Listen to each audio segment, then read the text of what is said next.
Well, good evening, everybody. Welcome to my online seminar talking about the complexities of wildlife management. And what I'm going to be focusing on is specifically the mule deer situation in British Columbia, and what has happened from you know just everything that affects wildlife management. I think one of the things that a lot of people assume is there's always like one thing that affects it, but I'm hoping to show in this seminar is the fact that wildlife management is a very complex thing, and we're going to be using mule deer as an example. So the first thing I would like to do is just a small agenda. First of all, who am I?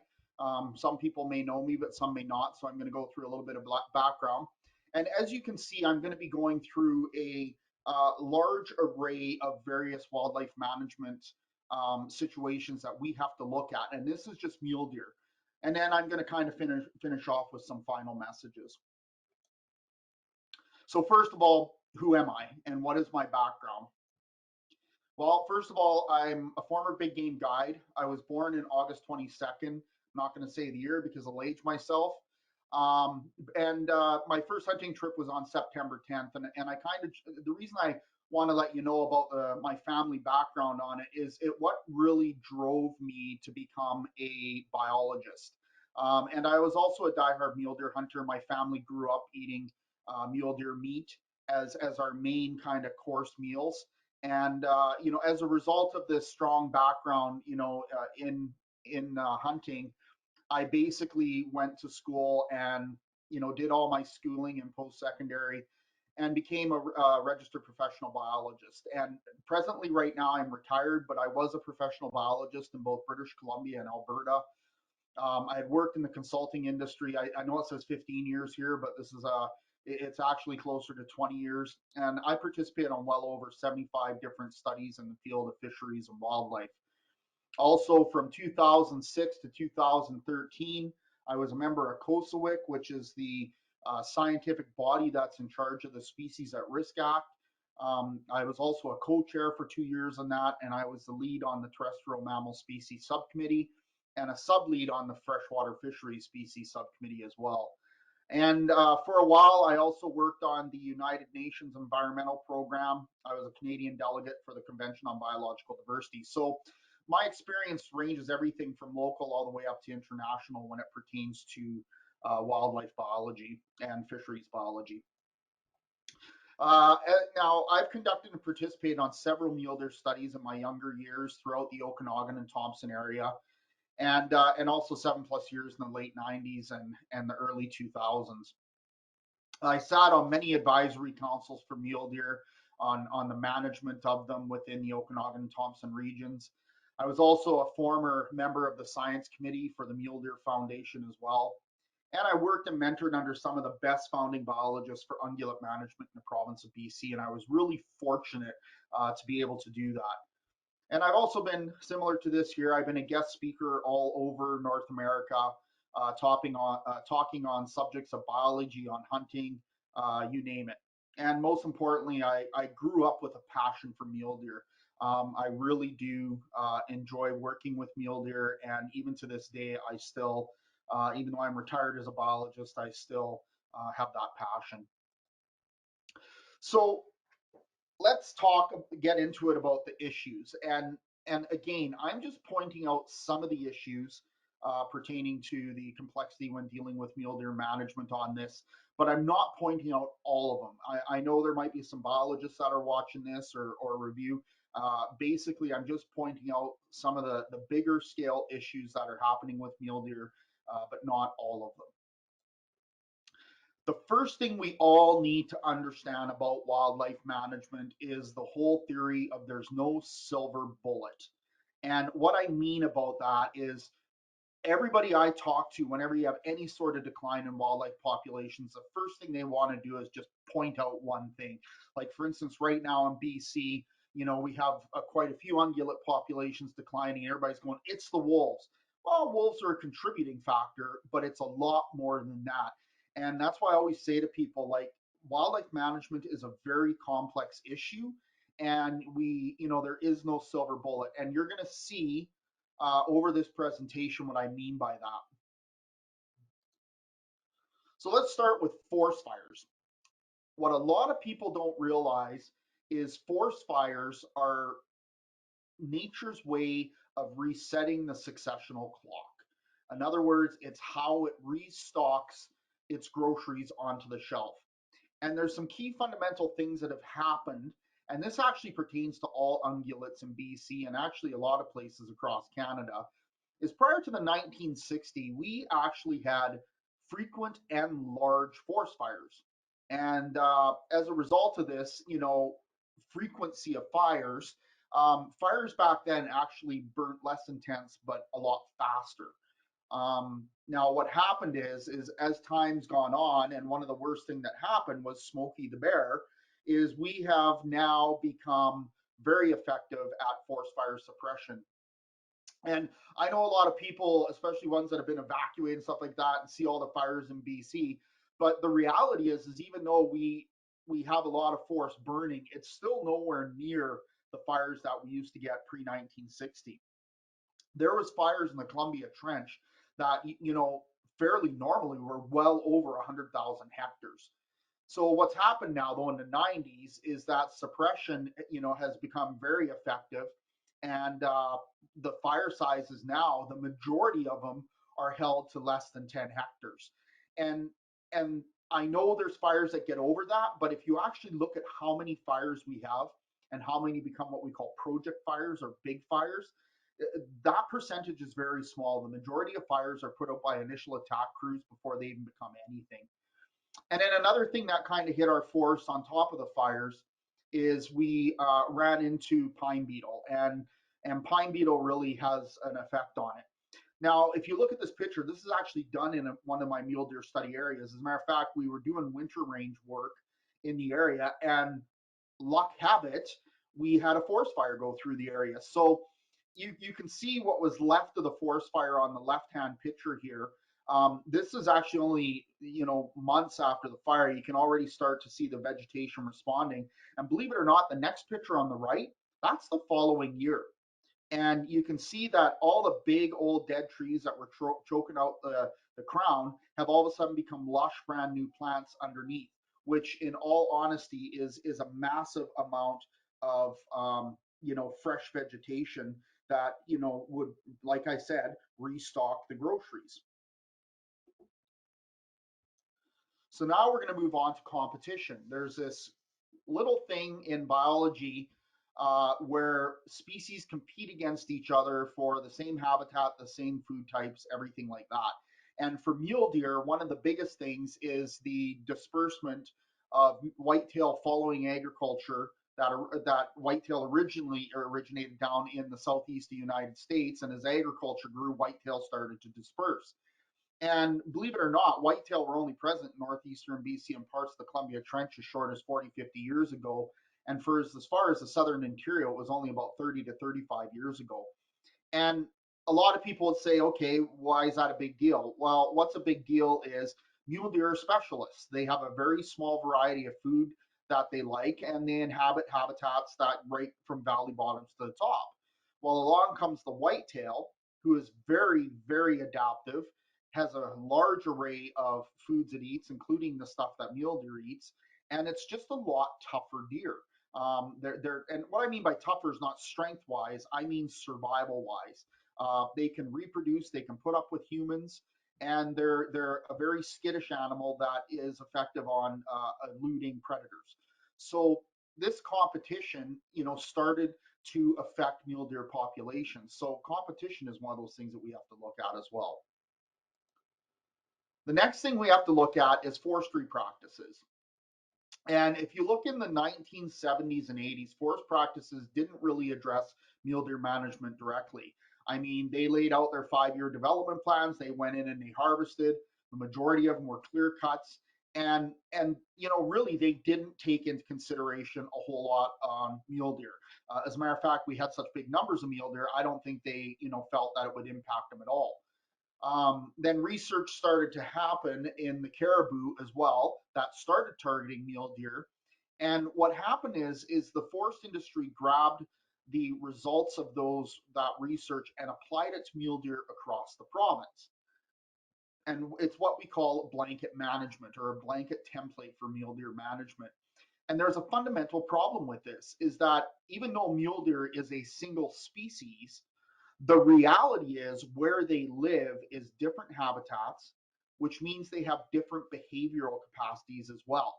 And so, in other words, when you grab something that is researched from the Caribou area, which is high elevation plateau, fairly flat country with lots of snow, high, and then you compare that to like the southern interior BC, which has mountains, where the mountains get lots of snow, but the valley bottoms don't, and deer become more elevational dependent.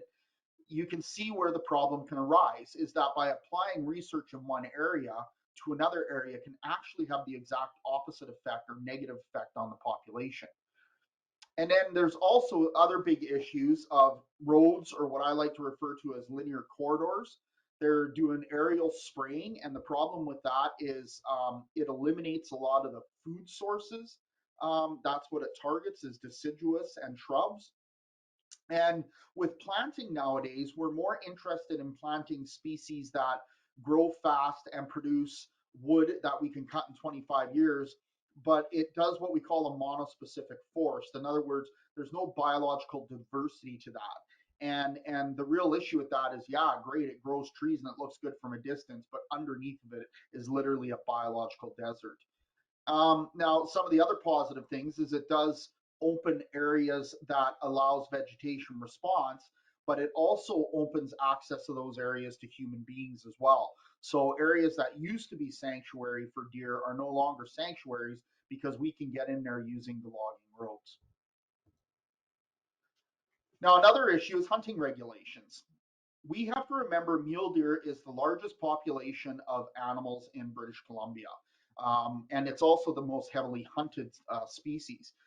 And it kind of goes back to the days of when, settlers were first landing in North America, and they talked about the cod being so thick that, the boats could barely make it through. Well, to a certain extent, that kind of opinion was what existed in British Columbia when it came to mule deer.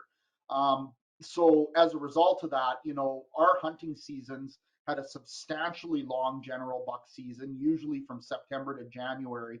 And they also used to have antlerless seasons targeting the does. Now, currently, although we are somewhat better than the past, not much has changed.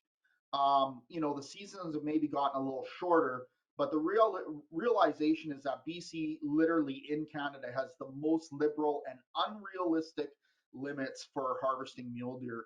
And as a matter of fact, I would even argue that on all species. We do have very ridiculous limits compared to the rest of the world.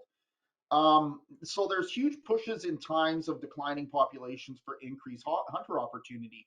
And that's something that really baffles me. And believe it or not, it is hunting groups that are the ones that are trying to, allow more hunting, even though our mule deer populations are declining. And so that becomes another big issue as well.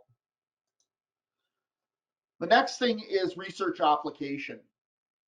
And the one thing I want to say about research application is, firstly, I'll always support biological research no matter what the situation is. However, saying that, research should not be used to delay immediate conservation calls when it pertains to wildlife management. And the reason I say that is, for instance, we know our mule deer in the province of British Columbia are declining.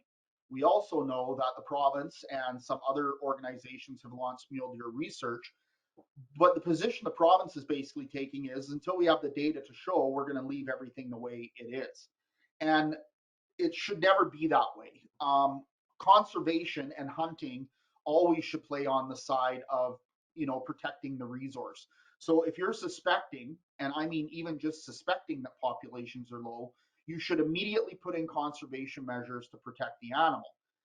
And the reason is that if you're right in thinking that the populations are declining, you protected them. But the other reason is that if the studies come out and show that, for instance, the mule deer populations are not in trouble, well, you were conservative and you can reinstate the seasons to allow people to hunt again. Either way, you're always supposed to, as a wildlife manager, play the conservation role. You're never supposed to do anything to benefit humans or to benefit industry. You're always supposed to make wildlife decisions to benefit the populations themselves. This next one is a problem that I'm seeing worldwide, and this is especially playing out in British Columbia right now and parts of Canada, is social policy should never trump science. And what I mean by that is social policy basically is making wildlife management decisions that are not based on science, but instead what the popular vote or the popular opinion or the social drive is. And there's big problems with that. Is first of all, there's legislative issues. There is multiple pieces of legislation. There's multiple documents that have been signed between countries. There are, our Species at Risk Act at the federal level, our Wildlife Act at the provincial level, all say the same thing. Wildlife management is driven by science. So the problem is that when you start having politicians and the general public getting involved in wildlife management decisions, that's not what is best for wildlife populations.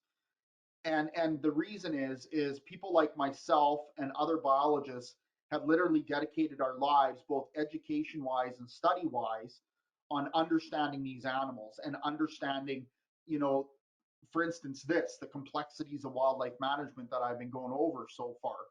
And we have a better understanding of how to fix those things than social policy, especially considering most social policy comes out of population centers, which are big cities, and most of those people really have no idea what's going on in our wilderness. I'm not saying that no one does. I don't want people confusing that.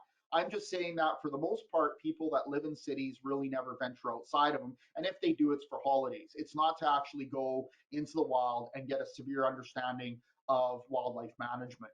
So that's one of the big things I'm seeing playing out is social policy is definitely trumping science in a lot of areas, not just British Columbia. And BC is not the only location in the world that it's experiencing this, and I wanted to reiterate that again. Is that I'm seeing a lot of that happening right now. The next one in BC that plays out when it comes to mule deer and wildlife management is range management. We have a practice in Canada of leasing mass chunks of crown land, which is prime deer habitat, prime caribou habitat, and everything, cattle. And I'm not talking 10 or 15 cattle, I'm talking thousands of heads of cattle. And for anybody who understands cattle, cattle are not very efficient grazers. They eat everything, they overeat it, and they eat so much, and their digestive system is not very effective. And they pull very little nutrients. So, as a result of that, they have to eat way more than, for instance, a white-tailed deer or mule deer, who is very effective at pulling nutrients out of small amounts of food. So, so when you look at that kind of mass amount of cattle all over our mountains in British Columbia, they dominate mule deer habitats. And in early years, our range was pretty much left wide open with no considerations for wildlife management. And again, I think it was that mentality of, there's enough food there for the animals as well as the cows. But the reality is now they're finding out that there isn't. So in the past decades, we have brought in some range regulations to enforce during critical mule deer timing periods, such as spring fawning. So, cattle have to be off of certain elevations in certain areas, before the fawning comes in. But the problem is that even though they're doing that, the deer still are usually coming down to overgrazed areas. And mule deer and white-tailed deer, especially during spring fawning, need incredible amounts of food because they're not only keeping themselves alive, but they're also growing a fawn inside of them. So when we have range issues where deer are showing up to traditional grounds and the carrying capacity of the land is already at only 50%, you can imagine what happens, right? In other words, if it used to feed 1,000 deer, it'll now only feed 500. And so that is it. It is getting better, but it is definitely a contributing factor that's affecting our mule deer. Now, this is one of the ones that I think everybody's familiar with and no one would argue with is predators. And predator-prey relationships have occurred since the beginning of time, and they do cycle. So, biologists don't raise as much of a horn as the public, when they see deer populations dipping and deer populations increasing. Uh, all populations have a natural, roller coaster when it comes to it, and usually they play in the opposite. When deer are high, the predators are low, and when predators are high, the deer are low. And they've done this type of cycle, for thousands and thousands of years. And a lot of people, I hear them say, well, why don't we just leave nature the way it was? Well, the only way we can leave nature the way it was is if all of us in North America decide to pack up and go back over to Europe and overseas and leave the place so that it eventually is engulfed by, the habitats, and, animals can have what they used to have. But the reality is our modification of the landscape has tipped the scales in the favor of predators. And what I mean by that is we have to remember prey are kind of a flight type response animal. They eat and they run. Predators can figure stuff out, and they're very smart that way. Cougars, wolves, coyotes, they all can figure stuff out. And the first thing that they were able to figure out was linear corridors. So roads, cut lines, a lot of what they call them, the seismic lines. They started to realize that, hey, if we use these things to our benefit, we can funnel animals. We can also cover way more ground. We can use forestry roads to cover way more ground, thereby being able to see more animals than they would normally encounter running through bush. So we've basically tipped the scales to the benefit of the predators. And so what's happening now is we're seeing that a lot of the ungulate populations are heavily declining, and the predators are not really declining. And the reason is because they have become so effective at killing that, instead of having it when the population of ungulates dips and predators starve and then start to form that cycle, is that even though they're dipping, the predators are still highly successful. But I do want to point out that again, with everything I've talked about, and I've already touched on probably 8 different characteristics of wildlife management when it pertains to this, predators are still only a part of the problem. They're not the whole problem. And so, for instance, if you look at one of the studies that's going on in southern interior BC, where a lot of hunters were crying wolf when it came to mule deer reduction, well, they're actually doing radio collaring and they're monitoring predator prey relationships by going to kill sites. And they're actually finding out that the wolf is not the key predator to blame in the southern interior. As a matter of fact, cougar seems to be a high one, and then of course other deaths. So that's a prime example of where some people think it's wolf, but it may not be. But the funny thing is, you could go to the north to the caribou, or further north up into the Amanika Peace, and wolf may be the key predator there. And that's why we got to be careful, on just throwing things around saying, well, it's just wolves. Now, you've heard me touch base on this, but I do want to bring it a little more attention to it, which is linear corridors. And that also includes the access using linear corridors. And if you were to ask me what is the single biggest thing affecting wildlife management, I would say linear corridors. I wouldn't even say wolves. The reality is linear corridors has made it easy for all predators, including humans. It's also fragmented habitat, and it has also, basically caused a lot of interruption, noise pollution, industry, logging, mining. All of these things affect wildlife, and all of these things are as a result of linear corridors. So, quite frankly, when you knock that down, it means that we have way too much access to the backcountry. There's absolutely practically no places left, with the exception of maybe parts of extreme northern BC, where there's sanctuaries for animals.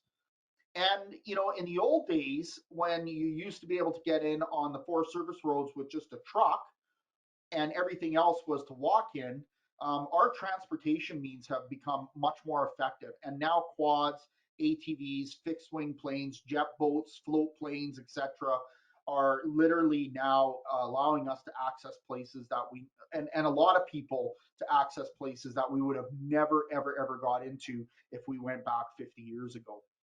And then again, I said some of the predators, especially wolf packs, have really learned how to use these linear corridors to increase the success of them being able to get animals themselves.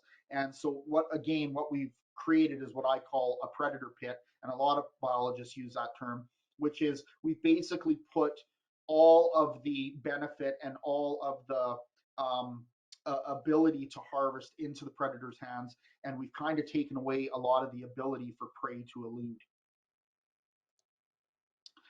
Now, the other thing I want to talk about is wildlife management takes money.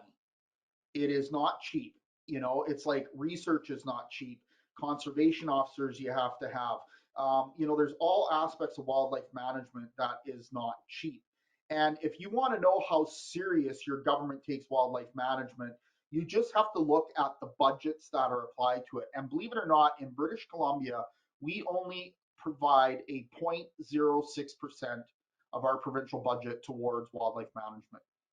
Now, if I was to look at US states, they have budgets in excess of 71 million, where in British Columbia we are under 35 million. However, our land base is 3 to 4 times greater. So we're 50% of what most states have to donate, or or not donate, but to invest in wildlife management. Yet we are literally 3 to 4 times the size of land mass. So you would think logically that if 71 million is kind of the norm, we should be hitting like 400, 450 million to effectively manage our wildlife and our outdoors, and we only invest basically 35 million or less.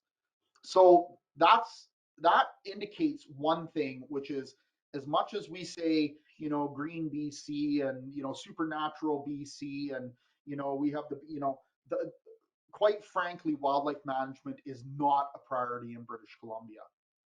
So we ask for, and then the problem with that is now we start asking unrealistic goals for our government biologists, managers, and conservation officers. So, for instance, in my area, we have 2 conservation officers to cover an area that is bigger than some of the states in the U.S. And same thing. Like you walk up to a biologist and say you have a $3 million budget for the year. I mean, I've worked on studies, a single study that has been $1 million a year.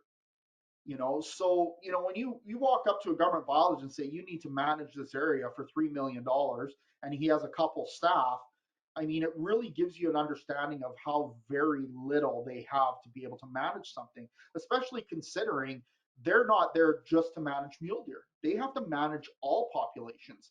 So that means predator, prey. They have to look at all of those things within that budget. So what ends up happening is a lot of science gets done in the office using the best available science out there, because they just don't have the budgets to get on the ground and do effective management. And the one thing I want to say too is that we have very passionate individuals within our regional offices, but they're underfunded. And I hear a lot of people blame government biologists and this and that and conservation officers, but the reality of it is that they can only do so much. And it'd be like me asking you to do your job for $3 an hour. How hard are you going to dedicate yourself on $3 an hour? So, and then one point I always want to bring up too as well is the current system we have is flawed when it comes to wildlife management. And I'll tell you why. So we have put our province in charge of managing our natural resources, but on the same token, our exact same government benefits financially from the sale of natural resources. And that is basically what we call a conflict of interest. Because now, instead of the government being able to do their job specifically, which is to protect wildlife populations and make sure the land's at carrying capacity and we're only harvesting the sustainable yield of the population, but then at the same time, they look at that same area and go, ooh, we can make, $4.8 million on stumpage fees from logging. Or, the mining industry there, we're going to make, millions of dollars in tax.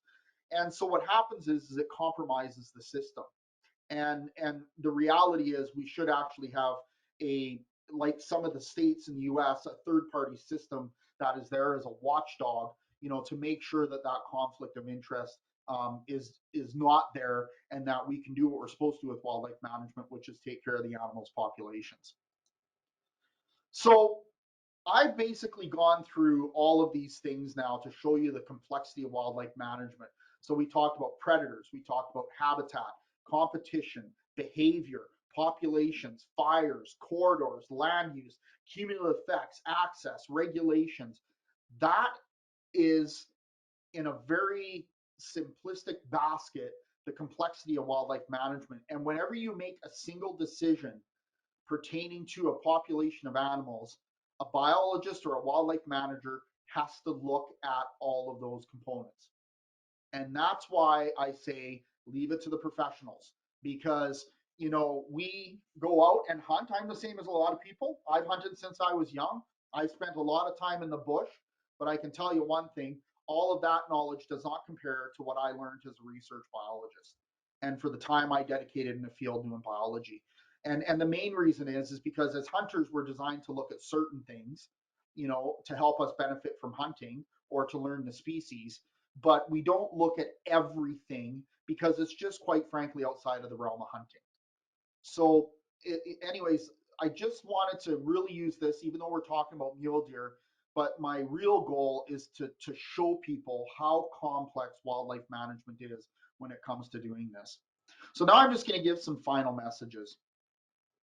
So first of all, and I know this is a tough one to hear, especially with all the forest fires we have in Canada, but we really do need to let it burn in areas that aren't going to impact, human populations and put people at danger. I mean, Mother Nature literally has the best way to reset our land base and essentially restock the store shelves, which is fire.